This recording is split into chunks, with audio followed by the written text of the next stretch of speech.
കല്യാണം കഴിച്ച സ്ത്രീകൾക്ക് അവരുടെ ഭർത്താക്കന്മാർ മടങ്ങി വരുമ്പോൾ മറ്റേ പുരുഷന് നഷ്ടമാകും. ഇതിനകത്തെ റിസ്കുകൾ വിശദീകരിക്കുന്നു. ഒരു ഭർത്താവ് വിദേശത്ത് ജോലി ചെയ്യുമ്പോൾ ഉണ്ടാകുന്ന വൈകാരിക ബന്ധങ്ങൾ ദീർഘകാല ബന്ധങ്ങളെ വെല്ലുവിളിക്ക് കാരണമാകുന്ന ഇന്ന് മറിഞ്ഞിരിക്കുന്ന മാനസിക അപകട സാധ്യതകളും കല്യാണത്തിൽ അവരുടെ ഇമ്പാക്റ്റും ഞങ്ങൾ പരിവേഷണം ചെയ്യുന്നു. ദീർഘദൂര കാലഘട്ടങ്ങളിൽ മറ്റൊരു മനുഷ്യനുമായി വൈകാരിക ബന്ധങ്ങൾ രൂപപ്പെടുമ്പോൾ കാലക്രമം അവ ആഴത്തിൽ വരാം. ഇത് മങ്ങിയ അതിരിലേക്ക് നയിക്കുന്നു. ഈ വൈകാരിക അടുപ്പം അടുത്തിരിക്കുക അല്ലെങ്കിൽ കൂടുതൽ സമയം ഒരുമിച്ച് ചെലവഴിക്കുക മുതലായവ തുടങ്ങിയ കാഷ്വൽ ശാരീരിക ആംഗ്യങ്ങളിൽ പോലും കലാശിച്ചേക്കാം.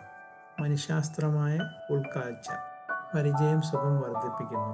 ആവർത്തിച്ചുള്ള വൈകാരിക ബന്ധങ്ങൾ അറ്റാച്ച്മെന്റിലേക്ക് നയിച്ചേക്കാം. ചിലപ്പോൾ അട്രാക്ഷനായിട്ട് തെറ്റിദ്ധരിക്കപ്പെടുന്നു. പ്രധാന പോയിന്റ് 2. വൈകാരിക ആശ്രിതത്വം മറ്റൊരാളിൽ നിന്ന് നിരന്തരം ശ്രദ്ധയോ സാധൂകരണമോ സ്വീകരിക്കുന്നത് വൈകാരിക ആശ്രിതത്വം സൃഷ്ടിക്കുന്നു.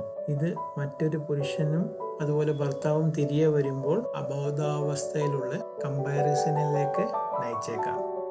മനഃശാസ്ത്ര വസ്തുത ആ ആവശ്യം ഒരു പങ്കാളി സാറ്റിസ്ഫൈ ചെയ്യുന്നില്ലെങ്കിൽ അത് മറ്റെവിടെയെങ്കിലും തേടാം. ഇത് മാരേജിൽ ഡിസ്സാറ്റിസ്ഫാക്ഷൻ ഉണ്ടാക്കുന്നു.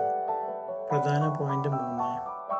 നീണ്ടു നിൽക്കുന്ന വികാരങ്ങൾ പരിഹരിക്കാത്ത വികാരങ്ങൾ അല്ലെങ്കിൽ അറ്റാച്ച്മെന്റോ ഭർത്താവിന്റെ മടങ്ങി വരുവതിന്റെ ശേഷവും നിലനിൽക്കാം. ഇത് പിരിമുറുക്കം, കുറ്റബോധം, അവിശ്വാസം എന്നിവയെ സൃഷ്ടിക്കുകയും ആശയം അതുപോലെ കമ്മ്യൂണിക്കേഷന്റെ ഒരു തകർച്ചയിലോട്ട് നയിക്കുകയും ചെയ്യുന്നു.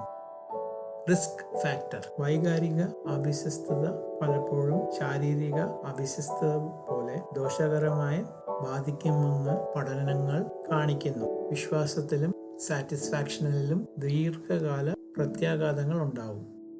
അന്തിമ ചിന്ത ഓർക്കുക, ഇങ്ങനത്തെ സിറ്റുവേഷനിൽ യഥാർത്ഥ റെസ്പോൺസിബിലിറ്റി എപ്പോഴും പുരുഷനാണ്. അവൻ കല്യാണം കഴിച്ച ഒരു സ്ത്രീയുടെ അതിരുകൾ മാനിക്കുകയും അതുപോലെ തന്നെ ഇങ്ങനത്തെ ഏതെങ്കിലും ബന്ധം തുടങ്ങുന്നതിന് മുമ്പേ നിർത്താനുള്ള വഴികൾ നോക്കുക. വിവാഹത്തിന് പുറത്തുള്ള വൈകാരിക ബന്ധങ്ങൾ ദീർഘകാല ബന്ധങ്ങളെ ബാധിക്കുമെന്ന് നിങ്ങൾ വിശ്വസിക്കുന്നുണ്ടോ? താഴെ കമന്റ് ചെയ്യുക. അതുപോലെ തന്നെ ഈ വീഡിയോ ലൈക്ക് ചെയ്യാനും സബ്സ്ക്രൈബ് ചെയ്യാനും ഷെയർ ചെയ്യാനും മറക്കരുത്.